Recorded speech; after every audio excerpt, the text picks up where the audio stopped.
भाई, ये पुराना कूलर कितने का दोगे? देख तो कबाड़ जैसा रहा है, पर लोहे का मजबूत लग रहा है। अरे साहब जी, ये तो बस यहाँ पड़ा है। अगर आपको पसंद है तो बस 500 रुपए दे दीजिए और ले जाइए। 500 रुपए? राशन तो ले ही लिया है, अभी भी काफी पैसे बचे हैं। इस तपती गर्मी में क्यों ना एक कूलर खरीद लो, राधा भी खुश हो जाएगी। ठीक है भाई, ये लो 500 रुपए। अब ये कूलर मेरा हुआ। राजू ने भारी मेहनत करके उस भारी लोहे के कूलर को अपने कंधों पर उठाया और पसीने में लथपथ होकर अपने घर की ओर चल दिया। उसे अंदाजा भी नहीं था कि वो घर कबाड़ नहीं, अपनी किस्मत लेकर जा रहा है। ओ जी, ये क्या आफत उठा लाए। घर में खाने को दाने नहीं है और आप ये सड़ा गला कबाड़ ढोकर ला रहे हैं। कहाँ से आए इसके पैसे? अरे राधा, शांत हो जाओ। ये देखो, मैं 10 दिन का राशन लाया हूँ और सेठ जी ने मुझे 10,000 रुपए का कर्ज भी दिया है। अब हमारे पास बहुत पैसे हैं। 10,000 रुपए का कर्ज और उस पर ये कूड़ा?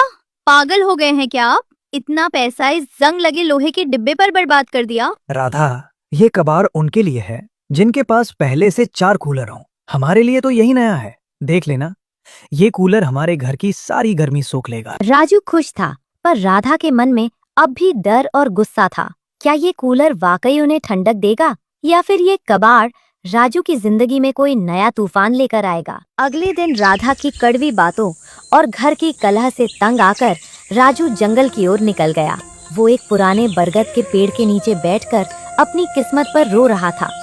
उसे समझ नहीं आ रहा था कि सेठ का कर्ज कैसे चुकाएगा और राधा का दिल कैसे जीतेगा। क्यों रो रहे हो बेटा? इस सुनसान जंगल में इतनी रात को अकेले क्यों बैठे हो? क्या दुख है तुम्हें? आप कौन है बाबा, और आपको कैसे पता कि मैं दुखी हूँ? शांत हो जाओ बेटा, मैं तुम्हारी तकलीफ देख पा रहा हूँ। तुमने हाल ही में सेठ धनराज से कर्ज लिया है ना? हाँ बाबा, पर आपको ये सब कैसे पता? क्या आप अंतर्यामी हैं? मुझे सब पता है राजू। तुमने उसी कर्ज के पैसों से कुछ राशन और एक पुराना कूलर खरीदा है। पर ध्यान से सुनो, वो जो कूलर तुम कबाड़ से घर लाए हो, वो कोई साधारण मशीन नहीं है।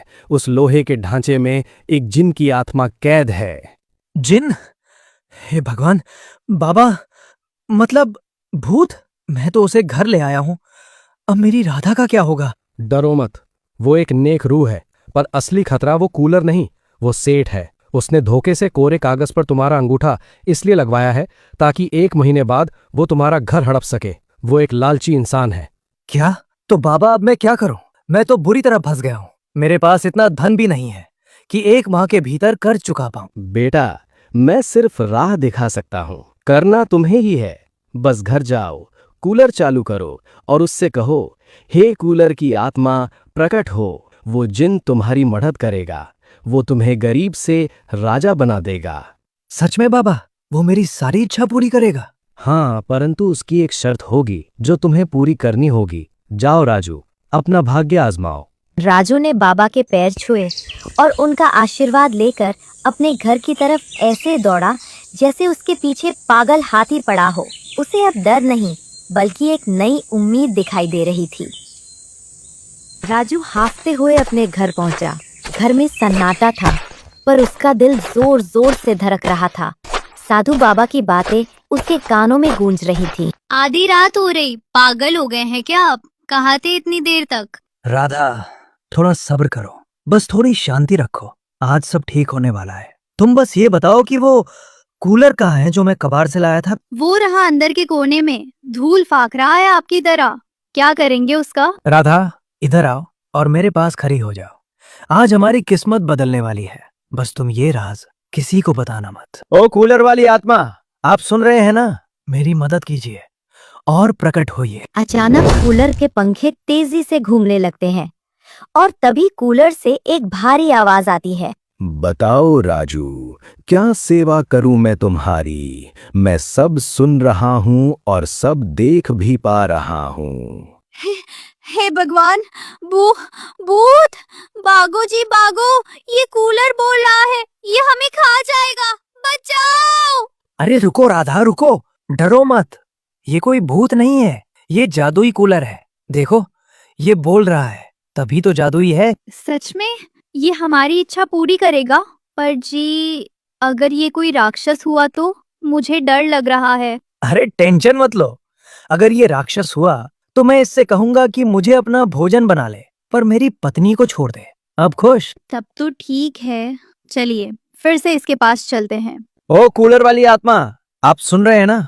मेरी मदद कीजिए, मुझे इतना धन दे दीजिए कि मैं उस धनराज सेठ का कर्ज उतार सकूं। ठीक है राजू, मैं तुम्हें धन देता हूं और आगे भी तुम्हारी सहायता करूंगा, परंतु मेरी एक शर्त है। मैं इस कूलर में कितने ही दिनों से कैद हूं, मुझे आजाद करवाना होगा। आजाद? मैं तैयार हूं, बताओ क्या करना होगा। पास के घने जंगल के बीचों बीच एक पवित्र तालाब है, वहां से थोड़ा जल लाकर इस कूलर में डाल दो। जैसे ही वो जल कूलर में डालोगे मैं आजाद हो जाऊंगा। मुझे तुम पर विश्वास है राजू। अचानक कूलर के सामने रुपयों का ढेर लग गया। राजू की आंखों में चमक और राधा के चेहरे पर हैरानी थी। ये लो धन, जाओ पहले उस सेठ का कर्ज उतारो और कल सुबह होते ही जंगल की ओर निकल जाना। राजू के हाथ में अब वो धन था जो उसकी हर मुसीबत को खत्म कर सकता था। बिना देर किए राजू सीधे सेठ धनराज की दुकान पर पहुंचा। कल तक जो राजू राशन के लिए गिड़गिड़ा रहा था, आज उसके कदमों में गजब का आत्मविश्वास था। ये लो सेठ धनराज, तुम्हारे पूरे 10,000 रुपए, और ये ऊपर से इसका ब्याज भी। मेरा हिसाब चुकता करो।